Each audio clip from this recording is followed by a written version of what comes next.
106.7 Energy FM.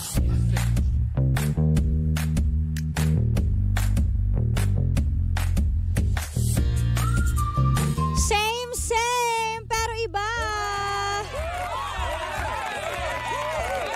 Oras natin mga pangga, it's 1:32 in the afternoon. You're still with me, Gandang Kara. Ang nag-iisang chicks ng radyo habang ikaw ay nagsya-siesta time na. Oy, papikit na siya, oh. Tapos ka na kasing kumain eh, no? Lalo na kapag marami kang sugar na nakain. Maraming rice. Sige, pikit mo yan, te. Yung mga nagda-drive na inaantok, tumabi muna kayo, umidlip muna kayo sa gas station or sa tabi na wala masyadong sasakyan para hindi kayo madisgrasya o kung ano man.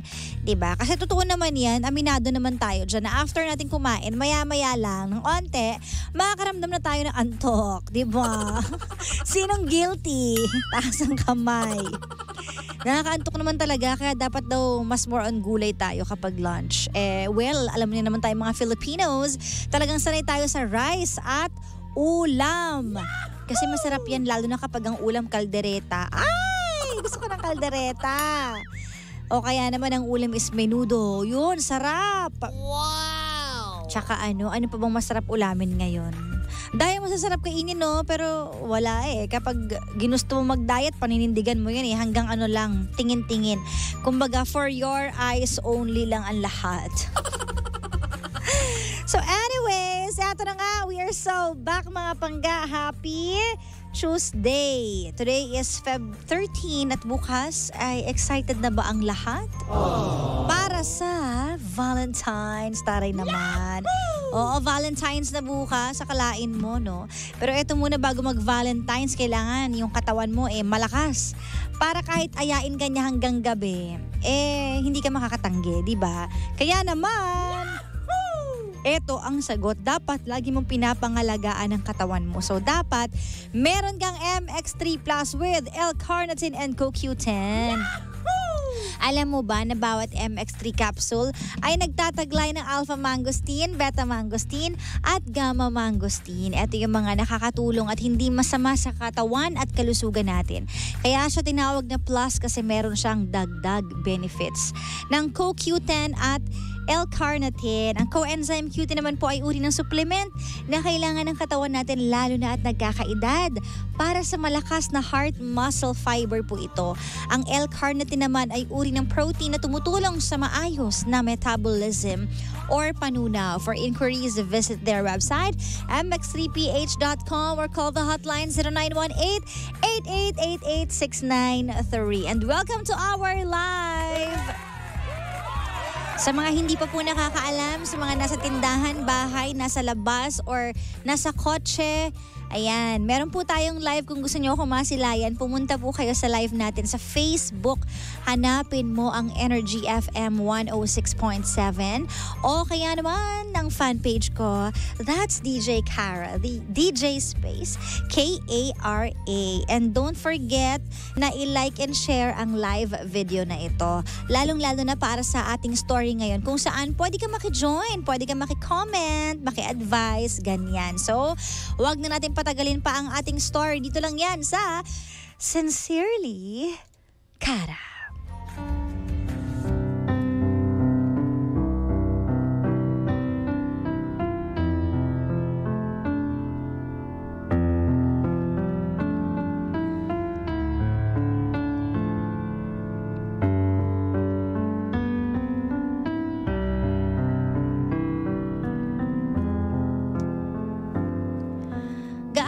Ba kahalaga ang isang pamilya at gaano nga ba kahalaga ang tinitibok ng puso? Kaya mo bang talikuran ang pamilya mo sa ngalan ng pag-ibig? O kaya mong talikuran ang pag-ibig mo sa ngalan ng pamilya? Ito ang story ni Nathan, 29 years old. At kasama niya sa iisang bubong ang kanyang tatay at ang kanyang ika nga stepmom. Dahil halos kaunti lang ang agwat ng edad nila nung stepmom niya. He is 29 and the girl is 30 plus lang. Kasama nila sa iisang bubong, pero dumating ang time na nag-away ng matindi yung girlfriend ng tatay niya at humantong yun sa paglalayas ng babae, si Shane. At mula noon, nangamusta siya kung kumusta na po kayo, ano ba ang mga ganap. At nakipagkita siya para makapagkamustahan lang. Pero sa muling pagkikita nila, parang na-realize niya na in love pala siya sa ex-girlfriend ng tatay niya.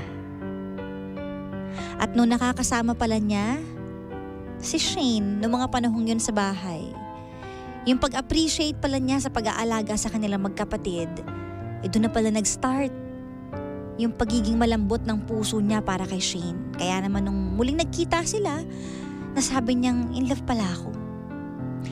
Hanggang sa naging sila na nga ni Shane. Kaso nga lang, hindi niya masabi sa tatay niya na girlfriend na niya ang ex ng tatay niya. Ano nga ba ang dapat niyang gawin? Let's hear it straight from the heart of our sender for today. Hello DJ Kara, ako po si Nathan, 29 years old, taga Caloocan. Gusto ko lang pong ibahagi itong magulong kwento ng buhay ko. Meron po akong girlfriend, itago na lang po natin sa pangalang Shane. Magwa 1 year na po kami next month, kaso nga lang po, patago lang ang relasyon namin. Gusto ko po sanang humingi ng advice sa inyo DJ Kara, kung paano ko sasabihin sa pamilya ko itong relasyon namin, lalong-lalo na sa papa ko. Kasi DJ Kara, siya po yung dating ex-girlfriend ng papa ko. 3 years po sila at naghiwalay po nung nang babae si papa sa kanya. Yung mama ko po kasi, wala na po siya 10 years ago. Kaya after ilang taon din ay hindi ko na rin po napigilan si papa na magkaroon ng girlfriend. Kasi ayaw ko rin naman po siyang makitang malungkot at nagmumukmok sa bahay.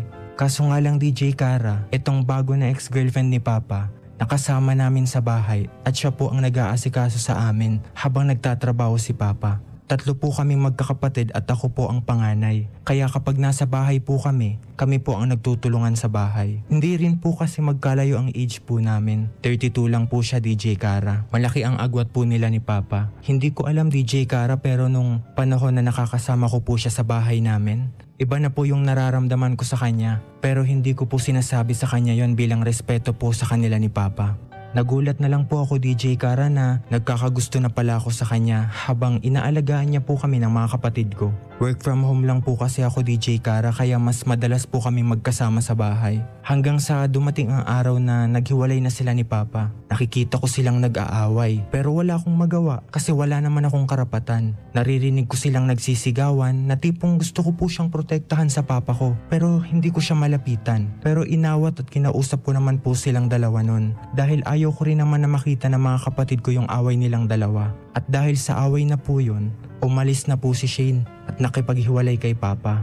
After po ng 1 month, nagchat po ako kay Shane kung kumusta na siya at nagreply naman din siya agad DJ Kara. Nakipagkita po ako sa kanya para makita yung kalagayan niya at kung okay lang ba siya. Iba yung saya nung makita ko siyang muli DJ Kara hanggang sa umamin po ako ng araw na yon.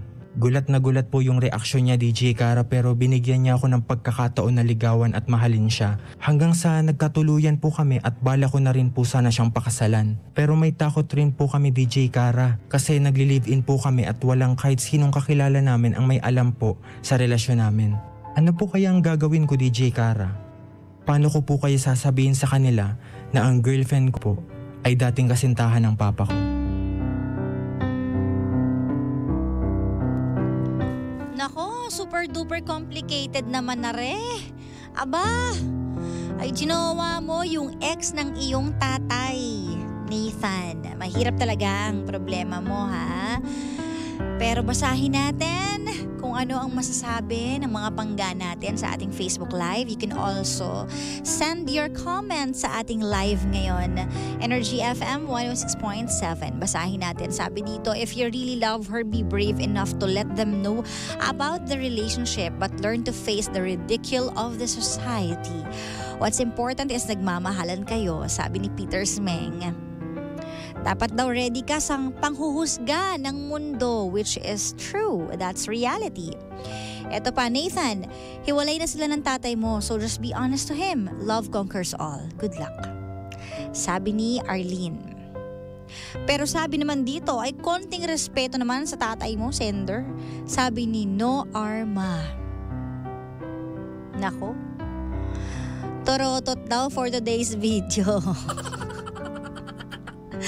Nathan, wag mong saktan ang damdamin ng tatay mo at pwede mo namang pigilan ang puso mo kung talagang mahal mo ang tatay mo. Makakakita ka rin ng para sa'yo, sabi ni Marites. So, ibig sabihin, i-let go mo ang meron ka ngayon dahil kailangan mong mahiya sa tatay mo. Parang ganon, sabi ni Marites. Naku, sana may delikadesa si kuya. Sabi ni Ate Nora. Delikadesa is the key daw. Nathan, mahirap yan kasi ex ng tatay mo kinakasama mo ngayon. Pero kung mahal mo si girl, ipaglaban mo at huwag kang matakot. Sabi ni Rodelia. Huwag ka daw matakot. Hirap naman ang kalagayan mo, kuya. Basta huwag ka lang umibig sa kanya kasi alam mo naman na dating jowa ng tatay mo Respeto na lang po, kuya. Sabi ni Ate Melody. Ay nako, pag tinamaan ka talaga, tinamaan ka. No matter the situation is. Ang hirap naman yan. Sabi ni Ate Jacqueline. Na naguluhan na nga din siya, no? For sure marami naguguluhan sa atin dyan. Parang, nakakawindang. Paano? O, ito pa. Hiwalay naman na sila ng tatay mo Kung mahal nyo ang isa't isa, ipaglaban nyo, ipaliwanag mo sa tatay mo na lang ang pangyayari. Sabi ni Ate Yoli Regodon. Very complicated naman ang situation mo. Bilang respect sa tatay at family, let go mo na lang si girl. Naku, sabi ni Ate Priscilla. Hirap Okay lang kung mahal mo siya kahit na malaman nila ipaglaban mo, siguro kayo ang para sa isa't isa. Sabi naman ni Ate Lorena, i-push mo daw yan. Ay, totoo nga po ang kasabihan na love is blind, sabi ni Mami Liberty. Lakasan mo ang loob mo. Kung mahal mo siya, di ka matatakot na sabihin kahit kanino ang relasyon nyo. Dapat sa tatay mo muna unang sabihin kasi siya ang kauna-unahang may karapatang malaman. Sabi ni Anna May, I couldn't agree more. That's true. Nathan, pakiconsider din po ang nararamdaman ng tatay mo. Iisa lang po ang tatay natin. Boom! Sabi yan ni Robert. Hi! That hits hard. Iisa lang po ang tatay natin. Pero marami tayong pwedeng mahalin sa buhay natin. Well, kanya-kanyang kwento, kanya-kanyang eksena, at kanya-kanyang desisyon. After all, desisyon mo yan. Pero isipin mo rin, Nathan, yung word na delikadesa. Balang araw magkakaroon ka din ng anak, ng pamilya, at ituturo mo ang mga tamang values sa iyong mga anak. At if ever na maulit ang mangyaring yan, pag dumating din ang time na ang anak mo ay may tinatago sa'yo, or let's say, di natin masabi the irony of life, yung partner mo ngayon, diba? O kung sino man maging partner mo in the future, may in love sa anak mo. Kahit sabihing ex pa, would you feel comfortable living in the same house? Hindi, diba? Napakahirap ng sitwasyon mo, Nathan. Kasi hindi mo naman sinasadya Hindi mo naman inagaw, natapos naman sila. Hindi mo sinasadyang ma-fall dahil sa kabaitan. Pero bago natin patibukin ng husto ang puso natin, we must think of the consequences. We must think of the people around us kung may masasaktan din ba tayo kahit tapos pa yan. We must think of our values in life. We must think hard, harder than our heart. Kasi minsan ang puso ay tuso. Go lang yan ang go. Ang puso ay sinungaling pa kung minsan.